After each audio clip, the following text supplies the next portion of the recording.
سجادہ نشین سندر شریف اور اپنا پورا نام آپ پلیز بتا دیجیے. سید محمد حبیب عرفانی. ماشاء اللہ. میں آستانہ عالیہ سندر شریف سے جناب سید محمد وجیہ السیما عرفانی کا سجادہ نشین ہوں.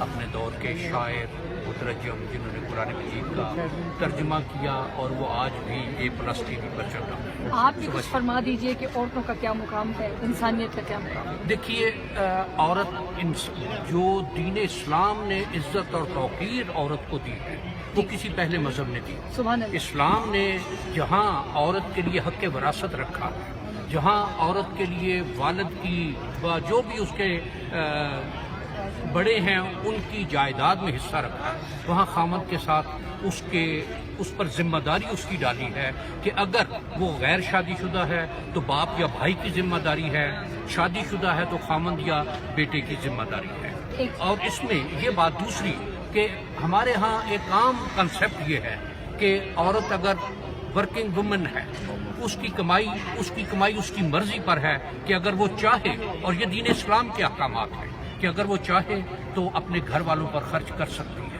اگر وہ نہ چاہے تو اس کو پابند یا مجبور نہیں کیا جا سکتا. یہ دین اسلام نے وراثت میں آدھا حصہ اس لیے کہ اس کے پاس خامد کی طرف سے بھی حصہ آنا ہے, اس کے پاس باپ کی طرف سے بھی حصہ آنا ہے, یا اپنے والدین کی طرف سے یا اپنے سسرال کی طرف سے حصہ آنا ہے. اس لیے شاید یہ بھی اس کے لیے دیکھا جائے تو ایک کافی حد تک کہ اس پر ذمہ داری کوئی نہیں. اس وجہ سے یہ, اور کہیں بھی جہاں گواہی کا عادی کا کہا جاتا ہے وہاں یہ ہے کہ ایک مرد یا دو خواتین, اور دو خواتین ان کے ساتھ شرط یہ ہے کہ اگر ایک بھول جائے تو دوسری اس کو یاد کروا دے.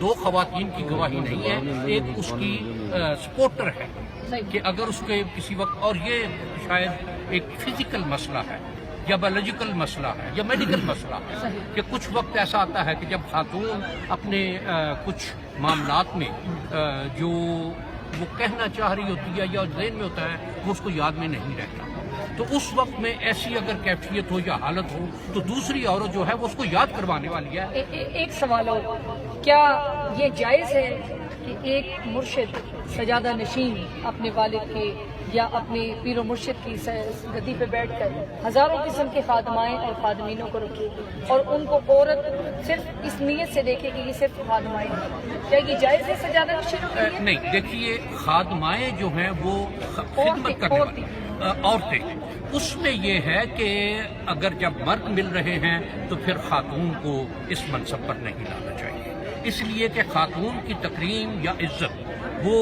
ماں ہے, بہن ہے, بیٹی ہے, اور اس کو اسی نظریے اور انداز سے کہ اگر کوئی اپنی ماں, بہن یا بیٹی سے وہ خدمت لے سکتا ہے تو پھر اپنی خادماؤں سے. آج کل تو لوگ خادماؤں کو جنات پکڑنے کے لیے استعمال کر رہے ہیں, اور خادمائیں جو ہیں آج کل پیر و مرشد بن کر بیٹھی ہیں. پورے پاکستان میں اتنے گھٹیا قسم کے گدی نشین اور اتنے گھٹیا قسم کے لوگوں نے ڈیرے بنا رکھے ہیں کہ جس کو پکڑنا آپ کا, ہم سب کا فرض ہے. کائنڈلی آپ اس میں میرا ساتھ دیجیے گورنمنٹ لیول پہ.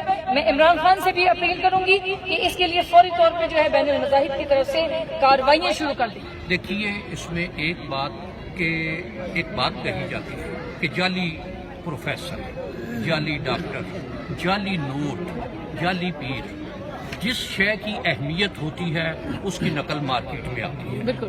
یہ جو کوئی کسی ڈاکٹر کے پاس جاتا ہے وہ 10 دفعہ کسی سے پوچھتا ہے کہ یہ ڈاکٹر صحیح ہے یا نہیں. اس کو کوئی ریکمینڈ کرتا ہے تو پھر وہ جاتا ہے.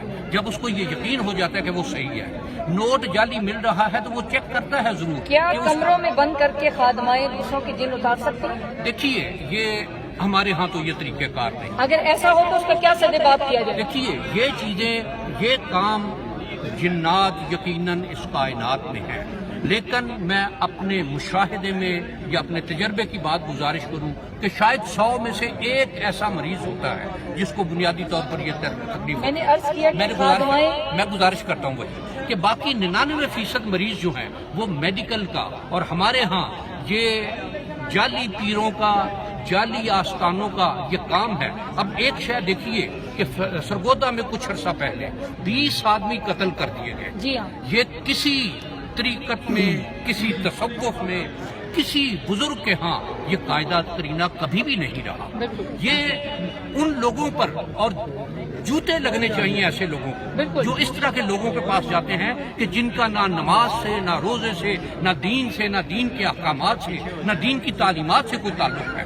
وہ صرف اپنی دنیا داری کے لیے، اپنی دنیا سنوارنے کے لیے، اپنے آپ کو سنوارنے کے لیے، اپنی ناجائز نفسانی خواہشات کو پورا کرنے کے لیے اس طریقے پر آتے ہیں. ورنہ یہ تصوف کا یا طریقت کا ایک منصب یہ ہے کہ یہ مولائے کائنات مولا علی مشکل اکشا کرم اللہ تعالیٰ وجہ الکریم سے ہوا کہ نبی کریم صلی اللہ علیہ وآلہ وسلم نے جب خلافت عطا فرمائی اس وقت یہ شروع ہوا اور وہاں سے پھر یہ چلتا آ رہا ہے.